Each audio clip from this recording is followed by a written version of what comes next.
Shalom, selamat malam. Sivitas Sekolah Tinggi Alkitab Pelita Hidup yang saya kasihin. Malam ini saya mencoba untuk menyampaikan suatu firman yang berjudul Hidup Baru. Firman ini untuk memenuhi tugas homiletika tingkat 4. Seberapapun bagus dalam penyampaian suatu firman, dan seberapa besar orang yang mendengarkan tentang firman yang disampaikan itu. Namun, bila mana Roh Kudus tidak bekerja di dalam prosesi itu, hal itu akan menjadi musnah seperti angin yang berhembus. Oleh sebab itu, saya mengajak saudara-saudara yang terkasih di dalam Tuhan untuk berdoa. Tuhan Yesus, kami mengundang Roh Kudus untuk bekerja di dalam diri hamba-Mu dalam membagikan firman dan juga bekerja bagi setiap orang yang mendengarkan dan melihat apa yang Tuhan telah tuliskan di dalam kitab-Mu. Berkati kami semua, di dalam nama Tuhan Yesus kami mengucap syukur. Amin. Saudara yang terkasih dalam Tuhan, saya berharap bahwa saudara setiap hari dengan rutin membaca Alkitab. Mengapa saya katakan demikian? Bahwa seorang pengikut Kristus harus membaca Alkitab.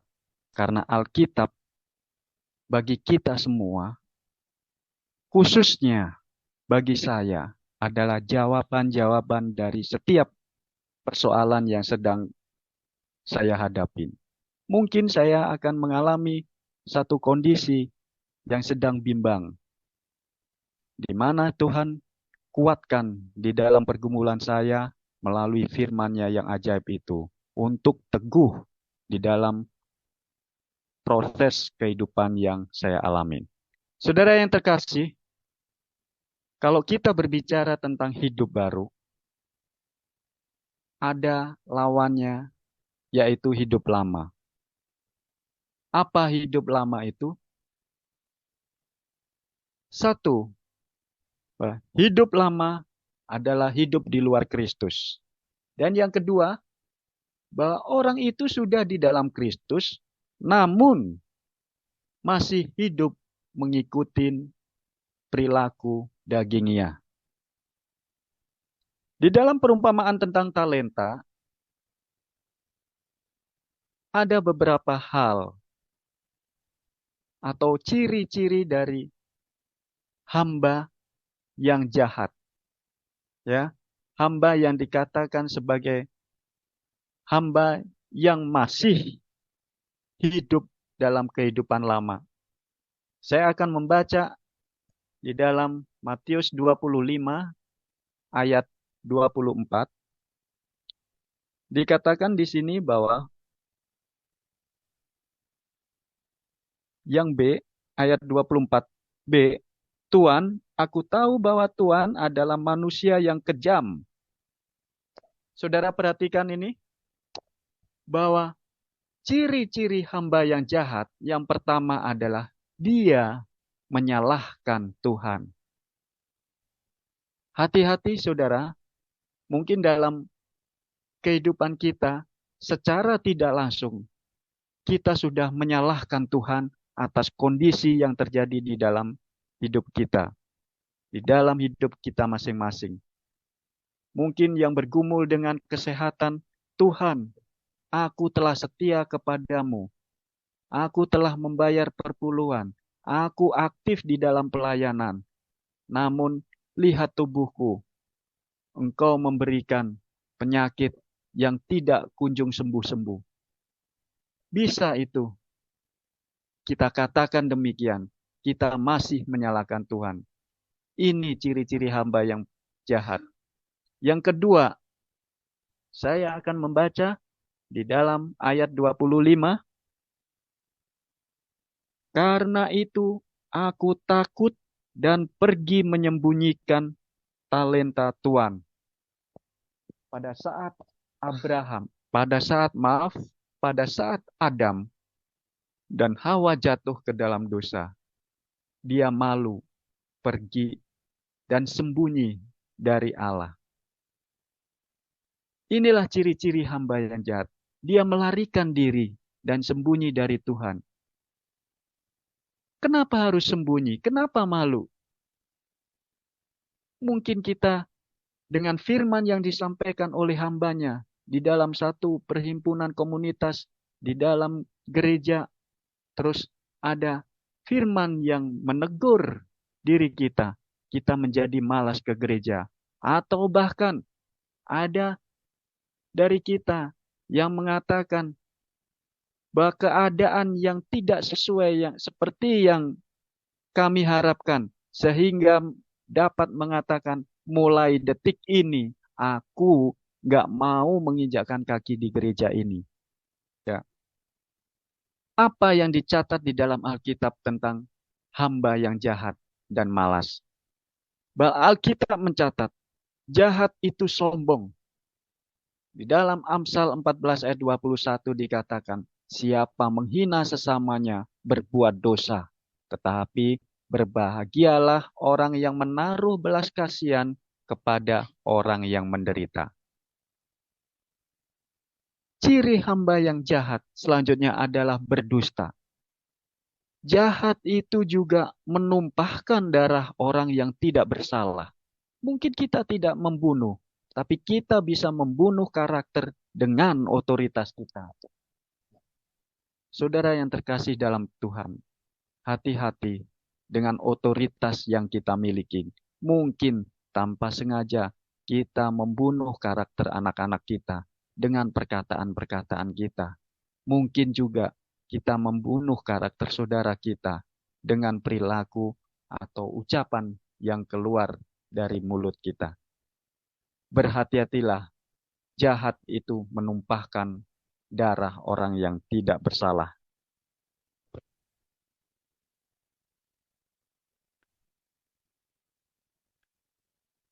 Jahat juga dikatakan hati yang membuat rencana-rencana yang tidak baik, rencana-rencana yang jahat, ya, memendam satu kebencian terhadap saudara seimannya.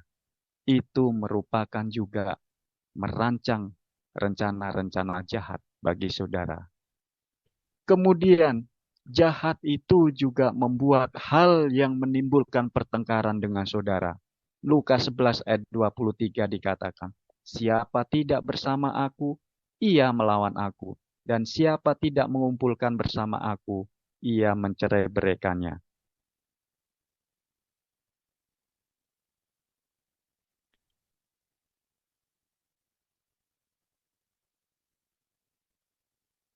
Di dalam Lukas 11 ayat 23, sudah disebutkan tadi bahwa mencerai-beraikan itu adalah kejahatan di mata Tuhan.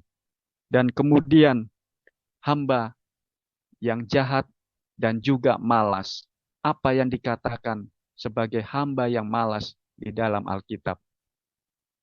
Amsal mengatakan di dalam pasal 18 ayat 19, orang yang bermalas-malas dalam pekerjaannya sudah menjadi saudara dari si perusak.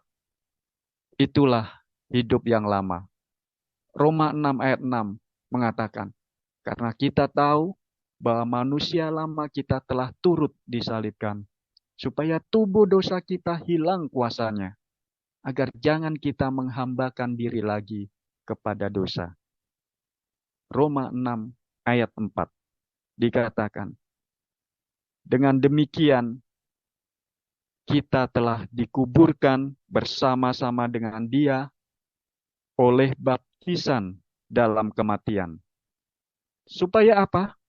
Supaya sama seperti Kristus telah dibangkitkan dari antara orang mati oleh kemuliaan Bapa, demikian juga kita akan hidup dalam hidup yang baru. Saudara yang terkasih dalam Tuhan, hidup yang lama sudah harus kita tinggalkan bila mana kita menerima Yesus. Dan kita telah diberikan satu hidup yang baru. Matius 25, kita kembali lagi kepada tentang perumpamaan tentang talenta. Di dalam Matius 25 ayat 23 dikatakan, maka kata tuannya itu kepadamu, baik sekali perbuatanmu itu, hai hambaku yang baik dan setia. Engkau telah setia memikul tanggung jawab dalam perkara yang kecil. Aku akan memberikan kepadamu tanggung jawab dalam perkara yang besar. Masuklah dan turutlah dalam kebahagiaan Tuhanmu. Bukan suatu kebetulan bahwa di dalam perumpamaan tentang talenta ini, kata hidup, kata hambaku yang baik dan setia ini dituliskan 2 kali. Ada penekanan di dalamnya bahwa kita harus menjadi orang yang baik dan setia. Mengapa baik dan setia itu penting bagi kita? Sebelum kita masuk di dalam penting untuk menjadi hamba yang baik dan setia, kita akan melihat bagaimana ciri-ciri dari orang yang baik dan setia itu. Yang pertama dikatakan bahwa hamba yang baik dan setia itu adalah taat. Sebagaimana Abraham yang tidak bertanya lagi apa yang Tuhan perintahkan. Yang kedua, tetap bekerja meskipun tuannya tidak melihat. Ya, itu hamba yang baik dan setia. Kemudian, baik itu kelihatan dari buahnya. Apa buah yang bisa dilihat? Yang bisa dirasakan oleh orang lain. Bahwa baik itu penuh kasih. Baik itu kelihatan dia bersukacita meskipun banyak pergumulan. Dia memilih untuk hidup sejahtera, untuk damai sejahtera di dalam hatinya. Dia memiliki kesabaran, dia memiliki kemurahan, kebaikan di dalam hatinya. Dia mempunyai kesetiaan, perilakunya lemah lembut, dan dia dapat menguasai diri. Bahwa baik itu bisa dilihat dari perilakunya. Yang berikutnya adalah hamba yang setia. Saya mempunyai pengalaman bahwa keluarga kami 4 bersaudara, saat orang tua kami bekerja di satu pegawai negeri sipil yang ada di daerah Sidoarjo, Jawa Timur. Sekitar tahun 1970-an, bahwa ibu saya ini adalah anak pertama dari 12 bersaudara. Saudara perhatikan bahwa ibu mempunyai tanggung jawab yang besar untuk dapat menyekolahkan anak-anak sampai minimal tamat SMA. Tapi dengan keadaan, dengan prinsip keimanan yang ibu saya miliki ini, ibu dihadapkan oleh satu kondisi bahwa dia harus memilih. Pemerintah Orde Baru saat itu mengatakan, Ibu Sri, kamu boleh memilih. Apakah kamu tetap setia di dalam imanmu untuk tidak bekerja pada hari Sabtu, ataukah kamu berhenti dengan tidak hormat? Oleh karena kesetiaan ibu, ibu mengambil satu keputusan yang meskipun mempunyai konsekuensi yang besar dengan tidak dapat menyekolahkan adik-adiknya.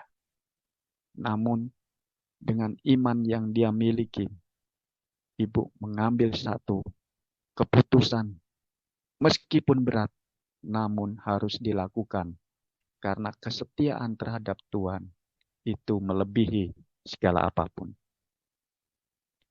Mengapa orang Kristen menjadikan perilaku menjadi baik dan setia itu penting?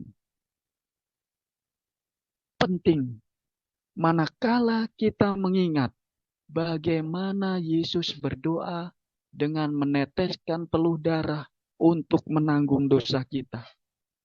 Penting bila mana kita mengingat bagaimana Yesus diludahin, kulitnya terkelupas oleh karena cambuk, berat memikul salib, perihnya diberikan mahkota duri, sakitnya tangan dan kaki dipaku. Mengapa orang Kristen menjadikan perilaku baik dan setia itu penting? Penting karena dia mati untuk saya dan saudara. Yang terakhir, mengapa orang Kristen menjadikan perilaku baik dan setia itu penting? Penting bila mana saya dan saudara mau datang dan masuk dalam perjamuan bersama dengan Allah kita. Suatu pengharapan yang luar biasa diberikan Allah bagi kita semua. Kita dapat bersama-sama berkumpul dengan orang-orang yang kita kasihi, yang sudah terlebih dahulu beristirahat, menantikan hari yang cerah, dan kita bisa bersama-sama dalam satu perhimpunan perjamuan yang Tuhan sediakan. Oh, satu sukacita yang luar biasa. Itulah mengapa hidup baru menjadi penting. Mari saudaraku yang terkasih, menjadi orang yang baik dan setia. Kiranya Tuhan memberkati kita semua. Saya bawa dalam nama Tuhan Yesus. Amin.